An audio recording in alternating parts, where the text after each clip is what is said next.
ম্যাচের টি-20 সিরিজ খেলতে আজ সকালে বাংলাদেশে এসে পৌঁছেছে পাকিস্তান ক্রিকেট দলের প্রথম বহর। অধিনায়ক সালমান আলী আগাসহ বেশ কয়েকজন ক্রিকেটার ইতিমধ্যে ঢাকায় পা রেখেছেন। দলের বাকি সদস্যরা বিকেলে এসে পৌঁছানোর কথা রয়েছে। বাংলাদেশ পাকিস্তান সিরিজের প্রথম টি-20 মাঠে গড়াবে 20 জুলাই।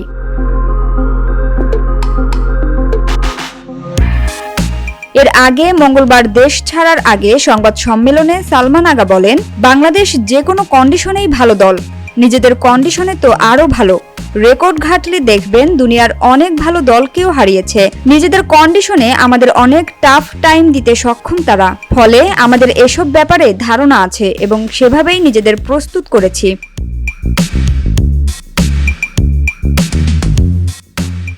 এছাড়া নিজের অধিনায়কত্ব এবং চ্যালেঞ্জ প্রসঙ্গে পাকিস্তানি অধিনায়ক জানান, আন্তর্জাতিক ক্রিকেটে প্রতিদিনই নতুন নতুন চ্যালেঞ্জ আসবে, এরকম রোলার কোস্টারের মধ্য দিয়েই যেতে হবে।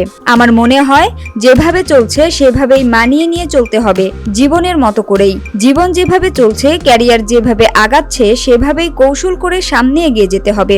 এসব ব্যাপারে আমি অতিরিক্ত ভাবছি না, আগেও এভাবেই চলেছে।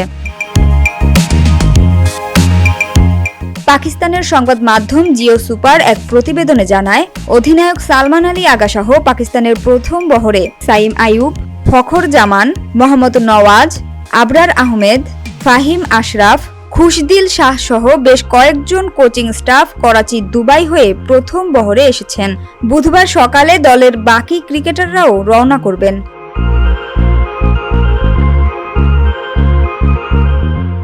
আগামী 20, 22 ও 24 জুলাই মিরপুর শেরে বাংলা স্টেডিয়ামে বাংলাদেশ পাকিস্তান 3টি টি-20তে মোকাবেলা করবে।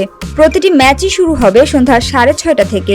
এর আগে বাংলাদেশ দল গত মাসে পাকিস্তানের 3 ম্যাচের আরেকটি টি-20 সিরিজ খেলে এসেছে, যেখানে 3-0 ব্যবধানে ধবলধোলাই হয় লিটন শান্ত মিরাজরা।